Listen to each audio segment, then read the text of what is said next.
네, 박은정 의원님 질의해 주십시오. 공수처장님, 네. 이런 말 들어보셨어요? 공수처가 친윤 검사들에 의해서 장악되었다. 친윤 검사 네, 에 의해서 장악되었다. 공수처가. 뭐 언론에서 뭐 그런 기사 네. 본 적은 있습니다. 네. 검찰 내에 친윤 검찰이 중요한 수사상의 기밀을 왜곡시켜가지고 정치권에 전달하고, 그 국민의힘으로 대표되죠. 그 정치권은 국민의힘에서 그것을 왜곡시켜가지고 논란을 증폭시키고, 그리고 시민단체가 고발하고, 그래가지고 정적을 죽이게 하는 그런 수사가 계속해서 진행이 됐어요. 윤석열 정권 하에서. 그래서 작년에 제가 국민의힘 검찰 출신 의원들이 검찰 내 친윤 검찰과 협잡해서 그런 일을 벌이는 것에 대해서 제가 문제 제기를 한 적도 있거든요. 그런데 오늘도 그런 일이 벌어졌습니다. 공수처 내에 수사 중인 상황에 대해서 그 내용이 국민의힘 검찰 출신 의원이 그 내용을 왜곡해서 지금 이 자리에서 얘기를 했습니다. 이문정 검사의 수사 상황이 왜 국민의힘 검찰 출신이 저렇게 왜곡해서 이 자리에서 얘기를 하는지 의도는 빤한 것 같습니다. 그런데 이 상황은 굉장히 심각한 상황으로 보여집니다. 공수처 내의 수사 상황이 정치권의 먹잇감으로 제공이 되고 있는 거거든요. 공수처장님, 심각한 상황입니다. 이문정 검사가 공수처에서 수사 중인 것에 대해서는 제가 그 내용을 좀 알고 있습니다. 언론 보도를 통해서. 이문정 검사는 대검 감찰부에서 감찰정책 연구관으로 재직하면서 한명숙 총리를 수사했던 엄희준 검사에 대한 모해위증 수사를 했고요. 그 수사에 대해서 진행을 하려고 하자 윤석열 총장, 조남관 차장 등이 이문정의 수사권을 박탈시켰습니다.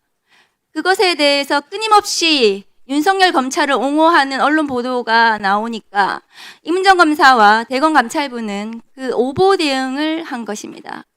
그것이 공무상 비밀 누설로 시민단체가 또 고발을 해가지고 검찰에서 수사를 했죠.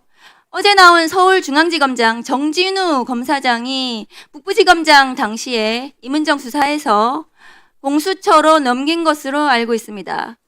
죄가 되지 않는데도 불구하고요. 친윤 검찰이 이문정 검사를 수사해서 공수처로 넘겼는데 공수처 내에 친윤 검찰이 또다시 국민의힘 쪽에 수사 상황을 왜곡해서 먹잇감으로 제공하고 그것이 또 논란을 일으켜서 지금 멀쩡한 검사를 또 죽이게 하는 것 같은데요. 제가 보기에는 이 수사 상황 유출에 대해서 내부적으로 감찰하셔야 되지 않나요?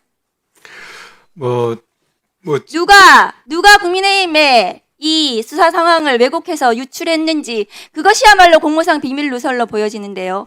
내부적으로 감찰하셔야 되지 않습니까? 네, 그런 부분 한번 살펴보겠습니다. 어쨌든 우리 공수처 수사는 정치적 중립을 지키고 의원님께서 말씀하시는 그런 어떤 혐의에서 자유로울 수 있도록 항상 정치적 중립을 지켜나가면서 수사를 하겠습니다. 그 사건에 있어서 그런 또 공무상 비밀 누설이 있는지 한번 살펴보겠습니다.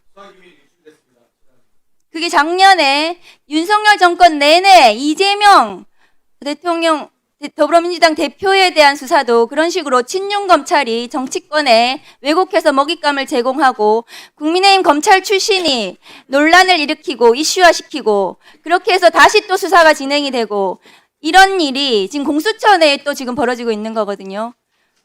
반드시 감찰해서 그 감찰 결과를 국회에 보고하시고 국민들께 그 결과를 보고하시기 바랍니다. 그런 검사는 공수처에서 검사로 자격이 없습니다. 그런 수사관은 공수처 내에서 정치적 중립을 지키고 독립해서 수사할 자격이 없습니다. 공수처가 답답하다고 많은 분들이 얘기를 하시는데요. 제 생각은 좀 다릅니다. 지난 70년 동안 윤석열식 검찰에 길들여진 국민들이 윤석열 한동훈처럼 그 특수수사처럼 잘 드는 칼처럼 계속해서 수사와 기소권을 가지고 마음대로 휘둘러서 결과를 바로바로 내고 언론에 유출시키고 압수수색 단계에서 피의자를 악마화시키고 그 동력으로 구속영장을 발부하고 나중에 구속기소에서 무죄가 나더라도 그 인생이 파탄이 나더라도 아무도 책임지지 않는 그 수사 당시에는 모두가 열광하는 그런 수사에 모두 길들여져 있기 때문이라고 생각합니다. 저는. 공수처는 그렇게 피의 사실을 유출하지 않고 정식대로 법과 원칙에 따라 천천히 인권을 보장하고 인권을 보호하면서 제대로 된 수사를 해왔다고 저는 생각을 합니다. 윤석열에 대해서도 그렇게 했다고 저는 생각을 하거든요. 윤석열 내란 수계에 대해서 공수처에서 구속해서 검찰로 넘기셨는데요. 저는 그 과정 전체가 윤석열식 검찰과 다른 수사기관을 보여드렸다, 국민들께. 국민들은 그럼 이제 선택해야 됩니다. 한 사람의 인생을 망가뜨리는 윤석열식 수사 기관, 수사 권력을 인정해 줄 것인가. 공수처처럼 천천히 그러나 인권을 보호하면서 실체를 신속하게 밝혀주는 그런 수사기관을 우리가 인정할 것인가, 선택할 것인가. 저는 그 기로에서 검찰개혁이 있다고 저는 생각합니다. 지금 국민의힘 쪽과 정치권에서 끝없이 공수처가 윤석열 내란 수계의 수사권이 없다. 공수처가 없었다. 이렇게 주장을 하는데요. 공수처는 수사권이 있습니다. 그렇지 않습니까? 공수처는 법원에 의해서 5번에 걸쳐서 수사권을 인정을 받았습니다. 맞지 않습니까? 공수처장님. 6번입니다. 6번. 최근에 공무집행 방해에 대해서 인정하면서 영장이 발부되었으니까 또 한 번 법원에 의해서 우리 내란죄 수사권이 있다는 것이 법원에 의해서 인정이 됐습니다. 그렇습니다. 공수처는 2024년 12월 31일 체포영장을 발부받으면서 내란 수계 혐의를 분명히 죄명에 적시했습니다. 그럼에도 불구하고 법원이 영장을 발부했고요. 그리고 1월 7일 체포영장이 다시 연장이 되었습니다. 죄명이 내란이었고요. 1월 17일 체포적부심도 기각이 되었고요. 2025년 1월 19일 구속영장이 중앙지법에 의해서 발부가 됐고, 그래서 서울 서부지법, 중앙지법에 의해서 모두 2개의 법원에 의해서 6번에 걸쳐서 공수처의 수사권이 인정이 되었습니다. 그런데도 불구하고 수사권이 공수처에 없다고 계속 주장하는 그런 세력들은 윤석열이 중앙지법에서 재판으로 무죄가 나거나 공소기각이 나기를 기다리는 내란 동조 세력이라고 생각합니다. 어떻게 생각하십니까? 네, 의원님께서 우리 공수처 수사가 나아갈 방향, 그 다음에 또 그동안 내란 수사에 임했던 우리 공수처 수사에 대해서 정확하게 객관적으로 그렇게 평가해 주신 데 대해서 감사드리고요.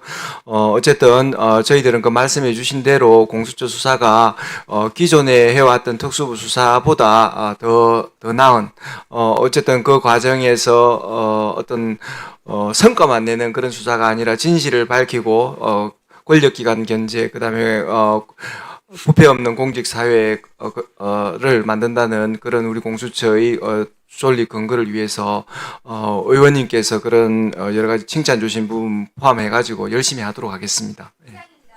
네, 수고하셨습니다.